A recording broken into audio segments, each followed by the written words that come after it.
یا صاحب الزمان یا صاحب الزمان یا صاحب الزمان یا صاحب الزمان آ جائیے اس وقت میں آ جائیے مولا آ جائیے مولا قائم مقام سربراہ ہوں متحدہ مجلس عمل کا. بریلوی، دیوبندی، اہل حدیث، جماعت اسلامی اور شیعہ، 5 مذہبوں کا جو اکٹھ تھا، سیاسی بھی تھا جس نے پچھلے اسمبلی میں رول بھی ادا کیا، اور دینی بھی تھا، اس کا قائم مقام سربراہ میں ہوں. اگرچہ اب وہ فعال نہیں ہے، فعالیت اس کی ختم ہو چکی اور کوششیں جو ہوئیں وہ بھی کامیاب نہیں ہوئیں. اور ایک اور پلیٹ فارم ہے ملی یکجہتی کونسل، جس میں 27 دینی جماعتیں اور دینی گروہ اس کے اندر موجود ہیں، جس کے صدر تھے قاضی حسین احمد. اس کے بھی صدر قاضی حسین احمد تھے، لیکن وہ 2008 میں قائم مقام سربراہ جب قاضی حسین احمد نے بائیکاٹ کیا، بعد میں چاروں جماعتیں بیٹھ کے انہوں نے فیصلہ کیا کہ ہم الیکشن میں جائیں گے اور قائم مقام سربراہ ضروری تھا. الیکشن کمیشن نے کہا تھا کہ قائم مقام سربراہ بناؤ، تو سب نے متفقہ مجھے بنایا. اور جب اب فوت ہو چکے ہیں قاضی حسین احمد، تو ملی یکجہتی کونسل جو سیاسی پلیٹ فارم نہیں ہے، انتخابی نہیں ہے، اس کا بھی قائم مقام سربراہ میں ہوں. تاحال اس کی صدارت کا فیصلہ نہیں ہو سکا.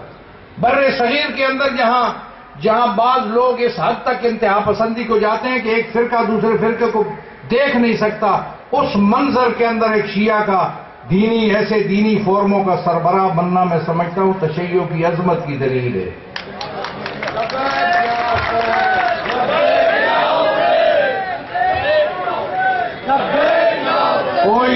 کوئی ان کا رول نہیں ہے تکفیریوں کا. میں ان کو منہ لگانے کے لیے حاضر نہیں ہوں، میں وہاں جانے کے لیے تیار نہیں ہوں جہاں تکفیری موجود ہوں.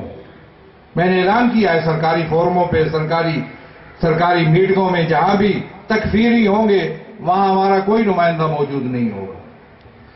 اور اس کے ساتھ ساتھ میں سمجھتا ہوں کہ ہمارے لیے بہت بڑا چیلنج ہے جنگ کے اندر جو صورتحال ہے، آپ کے علم میں ہے کہ ہم تکفیریوں کو شکست دے رہے ہیں دوسری تیسری مرتبہ، اور ان کو آگے نہیں بڑھنے دے رہے. یہ سیاسی عمل کا حصہ ہے.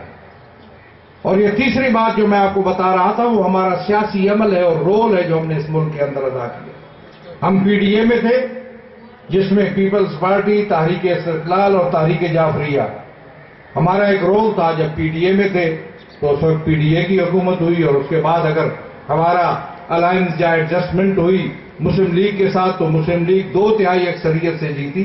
آپ کے سندھ کے لوگ اس کے گواہ ہیں جو جیتے تھے. ہمارے کارکنوں کا رول تھا، کردار تھا ان کو جتوانے میں اور ان کی کمپین کے سلسلے میں. ہمارا ایک کردار ہے اور ایک رول ہے اس ملک کے اندر، اور اسی لیے ہم نے جنگ کے اندر بھی ایک رول ادا کیا. اور تیسری چوتھی مرتبہ ہے کہ ہم تکفیریوں کو شکست دے رہے ہیں، اور ان کے مقابل جو کھڑا ہوتا ہے ان کو وہ جیتتا ہے، اور ان کا راستہ ہم روکتے ہیں. ان کا راستہ روکنا ہماری ذمہ داری ہے. البتہ شیعوں کو بھی سوچنا چاہیے، اپنی صفوں کے اندر اتحاد، اپنے صفوں کے اندر وحدت، جو کچھ آپ کر سکتے ہیں وہ کہیں جو کر سکتے ہیں. ایسی باتیں کرنا جس سے قومی وقار کو یا ملی وقار کو فائدہ نہ ہو وہ نہیں ہونی چاہیے. قوم کی، ملت کے مفاد کے لیے اور اس کی بہتری کے لیے کام کرنا. جہاں ہم نے سازشیں ناکام بنائی، جہاں ہم نے وحدت و اتحاد کو فروغ دیا، جہاں ہم نے سیاسی عمل کے اندر کردار ادا کیا، میں سمجھتا ہوں کہ یہ جو تشیع کے خلاف ہونے والی دہشت گردی ہے، قتل عام ہے، اس کا راستہ بھی ہم ہی روکیں گے. ہم روکیں گے اس کا راستہ. اور اس سے پہلے بھی روکا. جس طرح جنگ کے ہم نے مقابلہ کیا تکفیری گروپ کا جنگ کے اندر، وہ اپنی تاریخ ہے کہ میں بتاؤں گا، لوگوں سے پوچھیے گا. ان کی کوشش تھی کہ وہاں سے آغاز کریں اور آغاز کر کے تشیع کو وہاں کمزور کرے اور اپنے پاؤں جمائیں. ہم نے ان کو پاؤں جمانے نہیں دیے، سیاسی لحاظ سے بھی اور دوسرے لحاظ سے بھی. ان کی کوشش تھی خیر پور کے اندر، وہاں بھی ان کا کوئی آدمی مارا گیا، اور ان کی کوشش تھی. وہ گالیاں مجھے دیتے ہیں، جب بھی ہوتا ہے کیس بھی میرے خلاف درج ہوتا ہے، گالیاں بھی مجھے دیتے ہیں. ابھی انہی دنوں میں بھی جو ان کی کانفرنس ہے، ابھی 24 فروری کو ہوئی، اور اسلام آباد میں کانفرنس ہوئی، بہت بڑھ چڑھ کے وہ گالیاں دے رہے ہیں، اور وہ گالیاں دینے والوں کے ماننے والے ہیں، اس لیے ان کا کام ہی یہی ہے. اور اسی لیے میں نے کہا تھا کہ تم کہتے ہو صحابہ کی، میں مناظرہ نہیں پڑھتا ہوں، مناظرہ نہیں پڑھتا، میں مثال دیتا ہوں. میں نے کہا تم کہتے ہو صحابی کی توہین کی سزائے موت. رک جاؤ اس بات سے، یہ غلط بات کہہ رہے ہو، گلے پڑ جائے گی تمہارے. صحابی کی توہین پر سزائے موت. صحابی کون ہوتا ہے؟ پیغمبر کا ساتھی، پیغمبر کا کفش بردار، پیغمبر کا خادم. پیغمبر کے ساتھی، کفش بردار اور پیغمبر کے خادم کی توہین پر سزائے موت. کہتے ہو نا سزائے موت، تو بتاؤ جو نفس رسول ہو، جس کی صرف توہین ہی نہ کی جائے، اس کے خلاف تلوار اٹھائی جائے، بتاؤ کتنی مرتبہ سزائے موت تجویز کرو گے؟ نہیں، ناسمجھ ہیں، بے احمق لوگ ہیں. میں ان باتوں کو نہیں چھیڑتا. دور مناظرے کا اس انداز کا موجود نہیں ہے. میں سمجھتا ہوں ہمیں وحدت و اتحاد منطق اور عقل سے اور عملی انداز میں اپنے موقف کو پیش کرنے کی ضرورت ہے. ہم نے تشیع کا روشن چہرہ دینی مکاتب کے اندر عقل و منطق سے پیش کیا. آج کوئی مکتب فکر، کوئی مسلک آپ کے خلاف الزام تراشی نہیں کرے گا. کرائے کے لوگ کرنے والے ہیں، جو گروہ ہے. کوئی مکتب فکر، کوئی بریلوی، دیوبندی، اہل حدیث، جماعت اسلامی، میں سب کا احترام کرتا ہوں. یہ جو واقعات ہو رہے ہیں، میں کسی پر الزام نہیں دیتا. کل بھی میں نے یہ بات کی، شاید لوگ نہ سمجھ سکے ہوں. میں کسی مسلک پر الزام نہیں دیتا، کسی مسلک کی کارروائی نہیں ہے. یہ مسلکی اختلافات کا نتیجہ نہیں ہے. یہ شیعہ سنی مسئلہ نہیں ہے. کوئی مسلک اس میں ملوث نہیں ہے. یہ جو گروہ ہے یہ تو کسی کے پالے ہوئے ہیں، یہ تو کرائے کے لوگ ہیں. ان کا کوئی کسی مسلک اور مکتب کی نمائندگی نہیں کرتے. مت کسی مسلک پر الزام دینا. مسالک کے درمیان میں ہم بیٹھے ہیں، ان کے ساتھ اتحاد و وحدت ہے. اور ان کے حوالے سے کوئی ایسی بات بھی نہ کریں جس سے مسلکوں کے اندر تفرقہ ہو. تحمل، برداشت، تعاون، ایک دوسرے کا احترام، ایسی باتیں مت کی جائیں جس سے نفرتیں بڑھیں. سنی شیعہ آپس میں بھائی ہیں. انما المومنون اخوہ، کلمہ گو بھائی ہیں. بھائی کا حق، کلمہ گو کا حق دوسرے کلمہ گو پر وہی ہے جو ایک بھائی کا حق بھائی پر ہوتا ہے. قرآن کہتا ہے. اس سے بڑھ کر اور تو کوئی ہدایت ہو نہیں سکتی. دونوں بھائی ہیں. ایک دوسرے کے عقیدے کا، نظریے کا احترام کرنا ضروری ہے. کوئی ایسی بات جس سے نفرتیں بڑھیں، جس سے دوریاں بڑھیں، جس سے بے احترامی ہو، جس سے کسی کی توہین نہیں ہونی چاہیے. اور یہ لوگ جو تکفیر کرنے والے ہیں، جو غلیظ نعرے لگاتے ہیں، غلیظ فتوے لگاتے ہیں، یہ کسی مکتب و مسلک کی نمائندگی نہیں کرتے.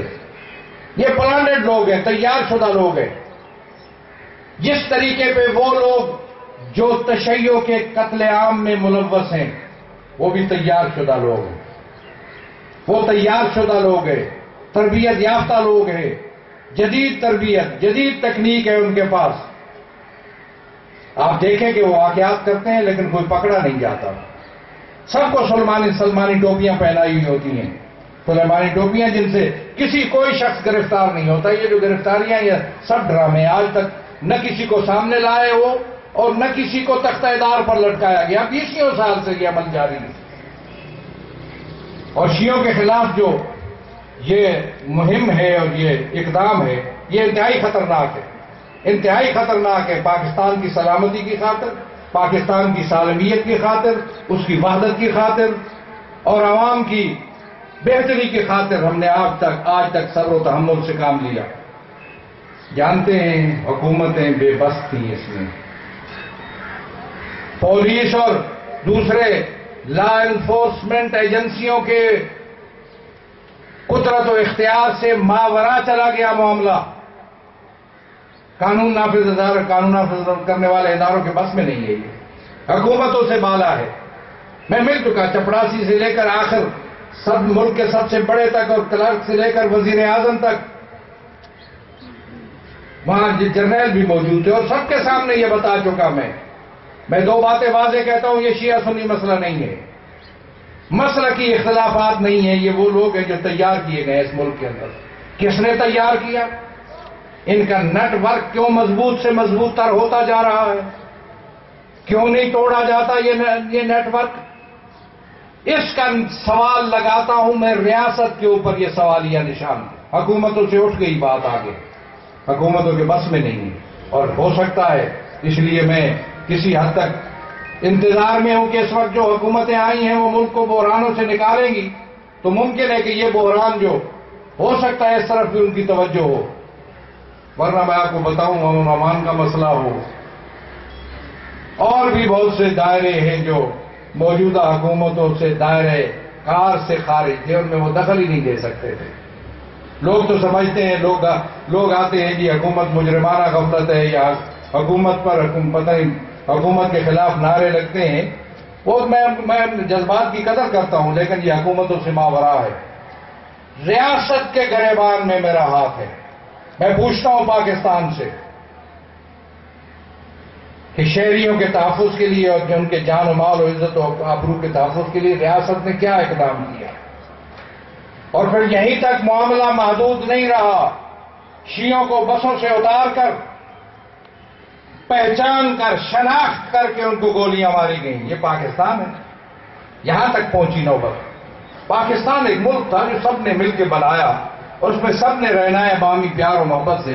اس کا ایک آئین ہے، ایک قانون ہے، جس آئین پر اگرچہ عمل درآمد نہیں ہو رہا، ہم کہتے ہیں عمل کرو اس قانون پر عمل۔ رول آف لا اس ملک کے اندر کوئی نہیں ہے، انصاف کے کٹہرے میں مجرموں کو لانے کی بات اس ملک کے اندر رہی نہیں۔ آئین کو پاؤں تلے رکھ دیا گیا ہے۔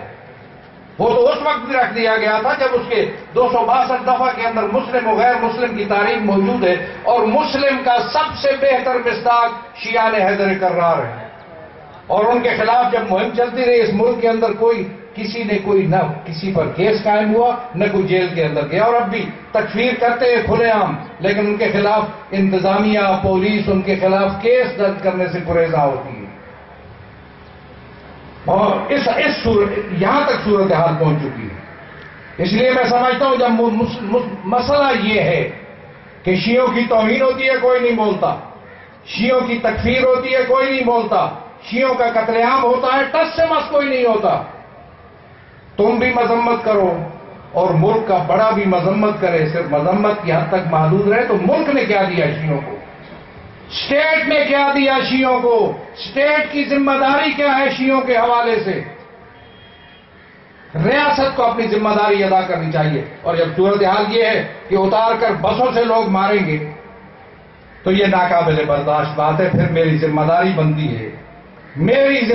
بنتی ہے کہ میں پاکستان کے اسلام آباد کے پلیٹ فارم پر، جو انٹرنیشنل پلیٹ فارم ہے، وہاں کھڑے ہو کر اپنی شناخت بھی کرواؤں اور اپنی زندگی گزارنے کا طریقہ بھی بتاؤں۔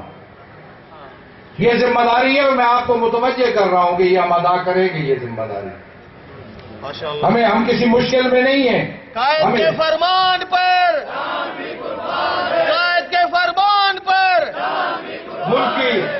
ملکی حالات کو، اور آپ نے دیکھا کہ ہم نے دھرنے دیے، کریڈٹ کسی نے لیا ہو، یہاں سے لے کر کراچی سے لے کر حیدرآباد سے لے کر اور ٹیکسلا اور اٹک تک نیشنل ہائی وے بند تھا، سب پہ تحریک کے لوگ موجود تھے۔ ڈی آئی خان سے لے کر جام شوروں تک انڈس ہائی وے بند تھا، سب پہ تحریک کے لوگ موجود تھے۔ اور ملک کی اندرونی سڑکیں جو بڑی بڑی سڑکیں ہیں، میں سب کو جانتا ہوں، میں چپے چپے پہ پھر رہا ہوں، سب بند تھیں، اور سب پہ آپ کے ساتھی اور تحریک کے لوگ، شیعہ علماء کونسل کے لوگ سب پہ موجود تھے۔ لیکن میری ذمہ داری صرف تشیع کے حوالے سے نہیں ہے، مجھ سے عام شہری بھی پوچھتا تھا کہ ہمارا کیا قصور ہے؟ جس نے دن بھر جا کے کمانا تھا اور شام کو بچوں کا پیٹ پالنا تھا، میں نے ہاتھ باندھے اور ان سے معذرت کی۔ میں نے کہا معذرت کے ساتھ، اس کے علاوہ میرے پاس چارہ نہیں تھا کہ میں یہ اقدام کروں اور لوگوں کو بتاؤں کہ یہاں ملک کے اندر زیادتی ہو رہی ہے، اور یہ ریاست میری ہے، پاکستان میرا ہے، میں پاکستان کا شہری ہوں اور مالک ہوں۔ ریاست پاکستان سے میرا سوال ہے کہ شہریوں کے تحفظ کے لیے اس نے کیا اقدام کیا؟ اگر نہیں اقدام ہوگا تو ہم اسلام آباد میں پھر اقدام کی تجویز کریں گے اور راستہ دکھائیں گے لوگوں کو کہ اس ملک کے اندر اپنے تحفظ کے لیے اور اپنے وجود کو برقرار رکھنے کے لیے اور اپنی زندگی کا طریقہ بتانے کے لیے ہم کیا کر سکتے ہیں۔ اس کے لیے آمادہ اور تیار رہیے۔ اس وقت جو آپ کے سامنے مرحلہ ہے وہ سیاسی مرحلہ ہے۔ ہم نے اعلان کیا تھا کہ ہم اسلامی تاریخ کے پلیٹ فارم سے انتخابات میں حصہ لیں گے.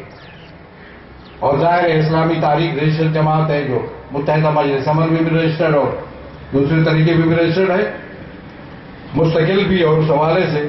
اور اس طریقے پہ ہمارے جیسے کہ مولانا نے فرمایا ہم نے رابطے ہمارے جاری ہیں. ہو سکتا ہے سیٹ ایڈجسٹمنٹ ہو یا کسی کے ساتھ الائنس ہو, اتحاد ہو. ظاہر ہے اصولوں پر سمجھوتا نہیں ہوتا, اصولوں کی بنیاد پر اور اپنے مقاصد اور اہداف کی بنیاد پر جو بھی ہوگا, لیکن ہم اس کے اندر موجود ہیں اس ملک کے اندر.